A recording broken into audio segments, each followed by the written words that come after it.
Bienvenue, aujourd'hui on s'attaque à un texte millénaire, mais d'une intensité assez folle, le chapitre 32 du livre de la Genèse. Ah oui, un texte qui a vraiment tout d'un thriller psychologique. On y trouve une crise familiale explosive, de la stratégie presque militaire, de la négociation, Sous haute tension, oui. et pour couronner le tout, une confrontation physique en pleine nuit qui reste une des scènes les plus mystérieuses de toute la littérature ancienne. Exactement. Notre mission, c'est de décortiquer ce moment charnière dans la vie de Jacob.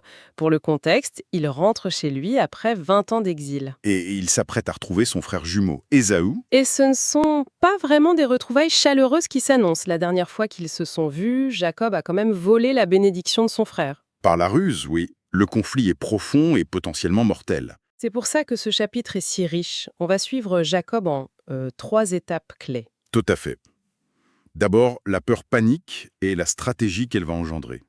Ensuite, sa prière qui est un véritable plaidoyer. Et enfin, le cœur du sujet. Cette fameuse lutte nocturne qui va absolument tout changer. Alors, plongeons directement dedans. Tout commence quand Jacob envoie des messagers pour annoncer son retour à Ésaü. Et dès le départ, on sent qu'il marche sur des œufs. Ah oui, il se présente comme un serviteur qui s'adresse à son seigneur Ésaü. C'est une manœuvre diplomatique pour désamorcer. Il précise aussi qu'il est riche maintenant, hein. Oui, mais pas pour frimer. En fait, c'est pour dire « je ne reviens pas réclamer quoi que ce soit, je suis autonome, je veux juste faire la paix ». Une tentative de rassurer son frère. Mais la réponse qu'il reçoit va faire l'effet d'une bombe. C'est le moins qu'on puisse dire. Les messagers reviennent avec une phrase glaçante. Il marche à ta rencontre avec 400 hommes. 400 hommes, C'est pas une escorte d'honneur, ça. C'est une petite armée. clairement. Et la réaction de Jacob, elle est immédiate. Le texte est très direct. Il nous dit qu'il a été très effrayé et saisi d'angoisse. Ce n'est pas une petite inquiétude, là. C'est la panique totale. On sent que c'est tout le poids de sa culpabilité qui lui revient en pleine figure. Mais ce qui est fascinant, c'est que cette peur ne le paralyse pas. Au contraire, elle le rend hyper lucide, presque calculateur. C'est ça. Il passe immédiatement en mode gestion de crise. Première action, il divise tout ce qu'il possède Mhm. Sa famille, ses serviteurs, ses troupeaux. en 2 camps. Et sa logique est implacable. Terriblement pragmatique. Il se dit, si Ésaü attaque le premier camp et le détruit, au moins le second aurait une chance de s'enfuir. C'est une stratégie de limitation des pertes. On dirait presque un manuel de gestion de risque moderne. Ne mettez pas tous vos œufs dans le même panier. Tout à fait. Mais ça ne lui suffit pas. Il active un plan C. Une offensive, mais une offensive de générosité. Le fameux cadeau colossal. Et c'est là que sa stratégie devient vraiment fascinante. Ce n'est pas juste un gros chèque, quoi. Il organise une véritable procession, une mise en scène. La liste des animaux est d'une précision remarquable. 200 chèvres, 2 boucs, 200 brebis. C'est une fortune. Mais la clé, c'est la consigne qu'il donne. Ah oui, laisser un intervalle entre chaque troupeau. Pourquoi ce détail? C'est purement psychologique. Il faut imaginer la scène du point de vue d'Ésaü. Il avance avec ses 400 hommes pleins de rage. Mhm. Et là, il tombe sur un premier troupeau. Le serviteur lui dit « C'est un cadeau de ton serviteur Jacob. D'ailleurs, il arrive juste derrière nous. Et quelques centaines de mètres plus loin, bam, un deuxième troupeau. » Exactement. Puis un troisième. C'est une tactique d'usure émotionnelle. Il essaye de noyer la colère de son frère sous des vagues de cadeaux. Chaque troupeau est comme un coup de bélier contre le mur de la haine d'Ésaü. Mais est-ce que c'est une stratégie brillante ou juste un acte de désespoir? C'est les deux à la fois. C'est une stratégie née du désespoir. Il a volé une bénédiction immatérielle et maintenant il tente de compenser avec une abondance matérielle. Ce qui pose la question, est-ce qu'on peut vraiment effacer une dette morale avec de l'argent? C'est une excellente question. Donc il a fait tout ce qu'un homme peut faire sur le plan stratégique et pourtant on sent bien que ça ne suffit pas. L'angoisse est toujours là. Exactement. Et c'est là que le récit bascule. Une fois que ses plans sont enclenchés, il s'isole. Et il prie.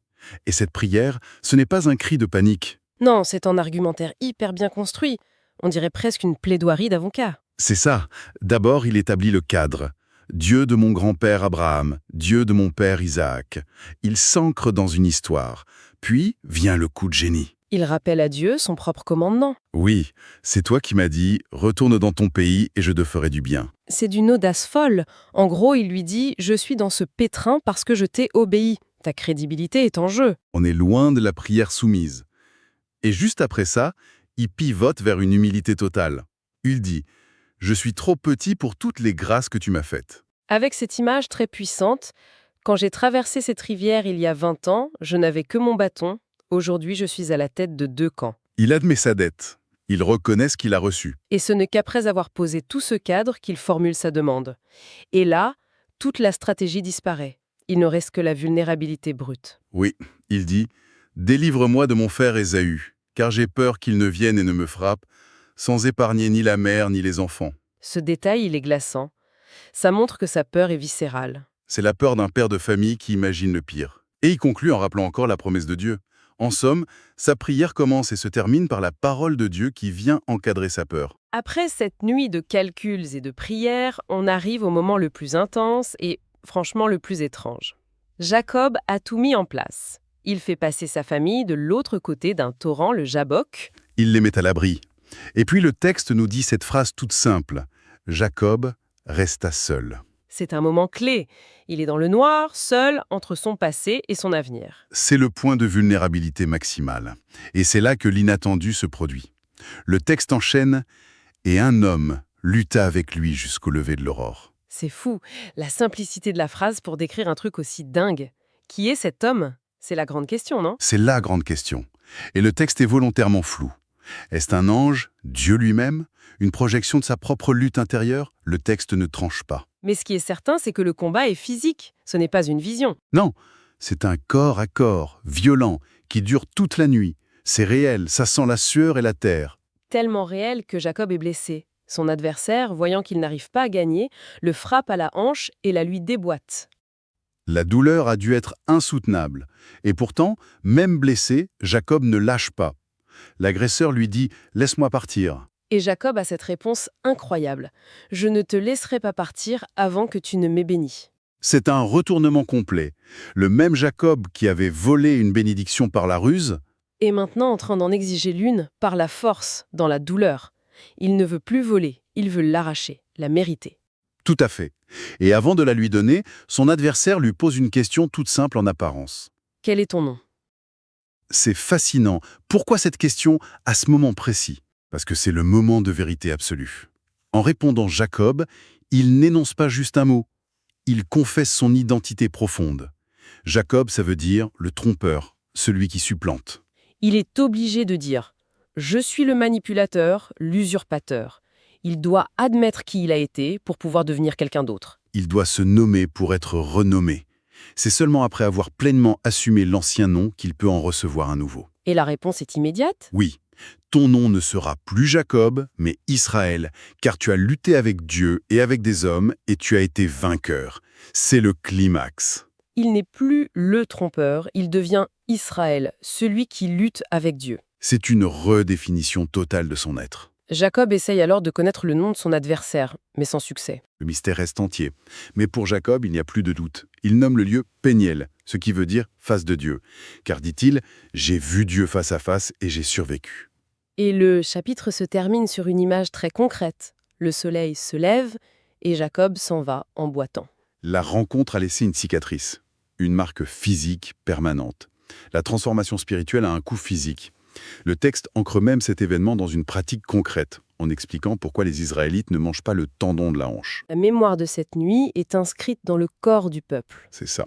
Alors si on essaie de synthétiser tout ça, on a un parcours qui va d'une peur paralysante à une rencontre qui transforme. C'est tout le trajet, oui. Il entre dans la nuit en tant que Jacob, le stratège angoissé qui essaie de tout contrôler, d'acheter sa sécurité. Et il en sort au lever du jour en tant qu'Israël, un homme qui a affronté le divin, qui a une nouvelle identité et qui porte une blessure en souvenir.